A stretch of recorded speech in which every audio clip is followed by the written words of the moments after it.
Bien, el problema 2, vamos a ver que es un problema donde se da el dato de la velocidad inicial de un bloque que se lanza de tal forma que la idea es que suba por este plano inclinado hasta una determinada altura h. ¿Sí? El plano inclinado tiene forma 30 grados con la horizontal, y se da el coeficiente de rozamiento que hay entre esta superficie, ven que está remarcada con negro, más fuerte, y el bloque. Esta superficie horizontal, como lo indica aquí abajo, no tiene rozamiento con el bloque. Por lo tanto, esa velocidad de 50 km/h que se le da, la va a mantener constante a lo largo de todo el tramo horizontal. Bien. El ejercicio pregunta que se calcule, hay que calcular la altura que llega al bloque sabiendo esta velocidad inicial con que se lanzó. Bien, entonces vamos a trabajar en este problema y claramente si nosotros tomamos esa velocidad, son 50 km/h, y convertimos a metros sobre segundo, vamos a ver que esto da 13,89 metros sobre segundo. ¿Sí? Esa es la conversión que tienen que hacer. Entonces tomamos el plano inclinado, ¿sí? Yo tomo el plano inclinado, y ubico el objeto al inicio del plano, y le doy esa velocidad como velocidad inicial. ¿Cuál? Esta que venía trayendo en el tramo horizontal. Y sé muy bien que en algún momento este bloque se va a detener, va a quedar con velocidad cero. Y el ejercicio pregunta justamente eso, ¿a qué altura h el objeto va a terminar por quedarse en reposo o va a alcanzar su altura máxima? ¿Estamos? Entonces, yo para poder sacar eso, sabiendo que esto vale 30 grados, yo lo que voy a tener que resolver primero es qué distancia recorre sobre el plano. Entonces, la idea es que yo tome un sistema de referencia positivo en esta dirección, que tome la posición inicial como 0 en el punto de partida, acá al inicio del plano, y a mí me quedaría por averiguar esta distancia d que va a recorrer desde su llegada al plano hasta que alcanza su altura máxima. Yo tengo que calcular esta distancia. El problema claramente tiene que ver con cinemática, porque si me da la velocidad de inicio y la velocidad de final, yo sé que acá tiene que haber una aceleración negativa, ¿no? Si es positivo se llama una velocidad que vaya en contra, negativa, que logre detener a este objeto. Pero el dato de la aceleración no aparece en el problema. Lo único que aparece en el problema es este ángulo y el coeficiente de rozamiento. Entonces, claramente y estamos en la guía de dinámica, por lo tanto, claramente vamos a tener que usar la segunda ley de Newton para poder sacar la aceleración. Pero este problema tiene algo bastante maldito, que es que no nos da la masa. ¿Sí? No nos da masa. Entonces yo tengo dos opciones. Como sé que la masa es muy importante en dinámica, ya que la segunda ley de Newton dice que sumatoria de fuerza es masa por aceleración, si yo no tengo la masa no puedo sacar nada de acá, de esta ecuación, y la masa también me ayudaría a sacar el peso del cuerpo, que es parte de una fuerza que participa en este problema. Entonces, claramente uno podría decir, bueno, no se puede resolver, lo dejamos acá. Esa es una opción. La otra opción es que confíen en que el profesor dio un ejercicio que se puede resolver. Y que la masa no es un factor determinante para llegar a la solución, sino que el problema es independiente de la masa que tenga el objeto. Y vamos a ver que este es uno de esos casos. A pesar de no tener el dato de la masa, podemos llegar a calcular esta aceleración. Y vamos a ver cómo. Lo primero que les voy a pedir que hagan es un diagrama de cuerpo aislado, es decir, considerar todas las fuerzas que participan en este problema, el peso, la normal, y claramente también participan en este problema la fuerza de rozamiento. Bien, que es una fuerza de roce dinámica, porque el cuerpo ya está en movimiento. Tomar un sistema de referencia, como siempre lo tomamos, un sistema de referencia positivo en esta dirección y negativo en este. También vamos a tomar positivo en el sentido del así hacia normal y negativo. Por lo tanto, aquí, entre el peso y el eje Y, se va a haber formado el ángulo de 30 grados. Bien, esa es la idea. Entonces, cuando yo hago la sumatoria de fuerzas en el eje X de este problema, descubro que las fuerzas son menos la fuerza de roce dinámica, menos, porque hacia adelante no empuja nada, este cuerpo va a avanzar por inercia hacia adelante, porque alguien le dio una velocidad inicial, el peso en X. Y todo esto va a ser igual a masa por aceleración. Esa es una de las ecuaciones. Si la desarrollo un poco más, esta parte queda escrita como mu dinámico, que me lo da como dato, por la normal de este problema, menos el peso en X, que es masa por gravedad, por el seno de 30 grados. Y acá la masa va la masa del bloque por la aceleración. Hasta acá todo muy lindo, pero sigo pensando que si no tengo la masa no puedo resolverlo. Y acá viene nuestro rescate la otra ecuación, que es la ecuación en el eje Y de Newton, que dice que la sumatoria de fuerzas en Y, en este caso, es normal menos peso en Y.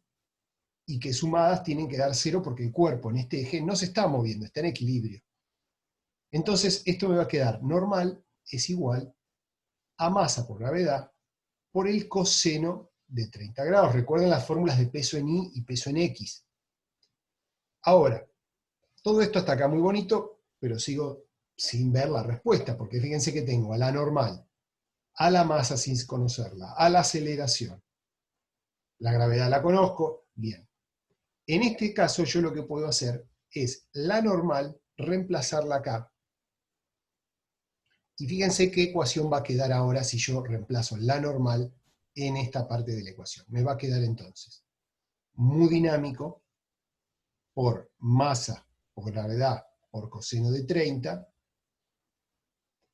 menos masa por gravedad por el seno de 30 igual a masa por aceleración. Lo que llego es a una ecuación donde todos los términos tengo a la masa participando. Y si en una ecuación yo tengo en todos los términos la masa, entonces puedo, por ejemplo, esta masa pasarla dividiendo y se simplifican dejando un 1 en su lugar. Entonces fíjense cómo al principio parecía que este problema no se podía resolver, y ahora vemos que la respuesta no depende de la masa, es decir, que si ustedes hubiesen usado masa de 1 kilo, o masa de 20 kilos, o de 10 kilos, hubiesen llegado a la misma respuesta. Fíjense que lo que me queda es el mu dinámico, que lo puedo calcular, la gravedad, que también la conozco, el coseno de 30 que se puede calcular, gravedad por el seno de 30, igual aceleración. Todas cuentas que ustedes pueden realizar.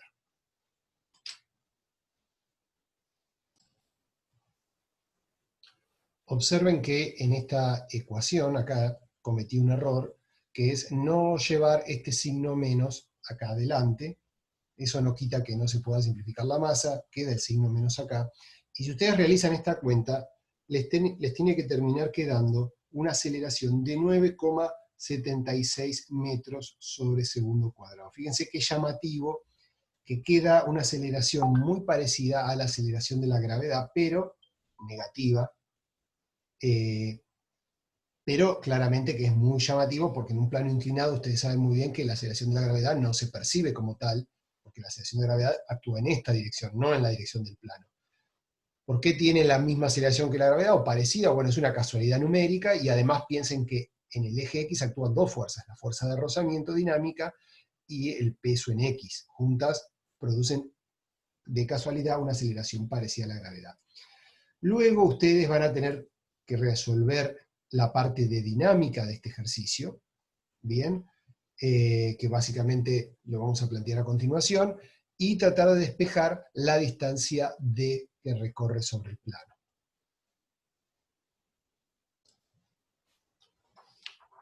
Entonces vamos a correr un poquito estos resultados, estas cuentas de este lado, y vamos a tratar de seguir un poco con el problema. Entonces, hasta acá lo que tenemos nosotros es un objeto del cual conocemos su velocidad inicial,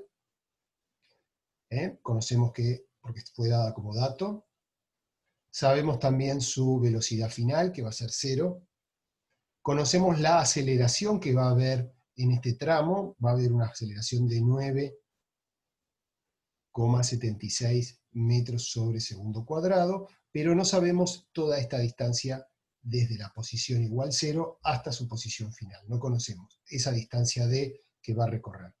Entonces, para eso lo que les voy a pedir que planteen las ecuaciones del MRV, las ecuaciones de X, X final es igual a la posición inicial más velocidad inicial por tiempo, más un medio de aceleración por tiempo cuadrado, que y las ecuaciones de velocidad que van a quedar escritas de esta manera. Si estas dos ecuaciones las completo con toda esta información que tengo disponible, me va a quedar posición final desconocida, posición inicial 0, la velocidad inicial me va a quedar como 13,89 por t, menos un medio de 9,76, perdón, que es lo que me había dado acá, por tiempo al cuadrado. Y la velocidad me va a quedar, velocidad final va a dar 0, y acá esto me va a dar 13,89 menos 9,76 por tiempo. Esto que aparece aquí es un sistema de ecuaciones con dos incógnitas. Es decir, ustedes van a tener que despejar el tiempo de acá y reemplazarlo acá adentro y acá adentro para poder despejar la distancia. Bien, esa distancia, ¿sí? Una vez que la despejen,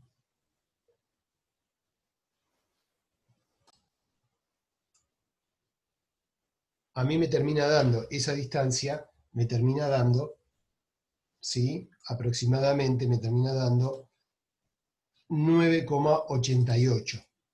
9,88 metros.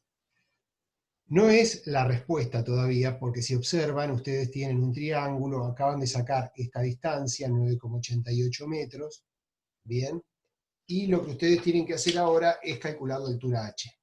Y para eso van a tener que usar la trigonometría y terminarán calculando que esta altura da aproximadamente 4,935 metros o 4,94 metros, como ustedes prefieran. Esta termina siendo la respuesta del ejercicio. Bien, bueno, espero que lo hayan entendido. Cualquier cosa me consultan.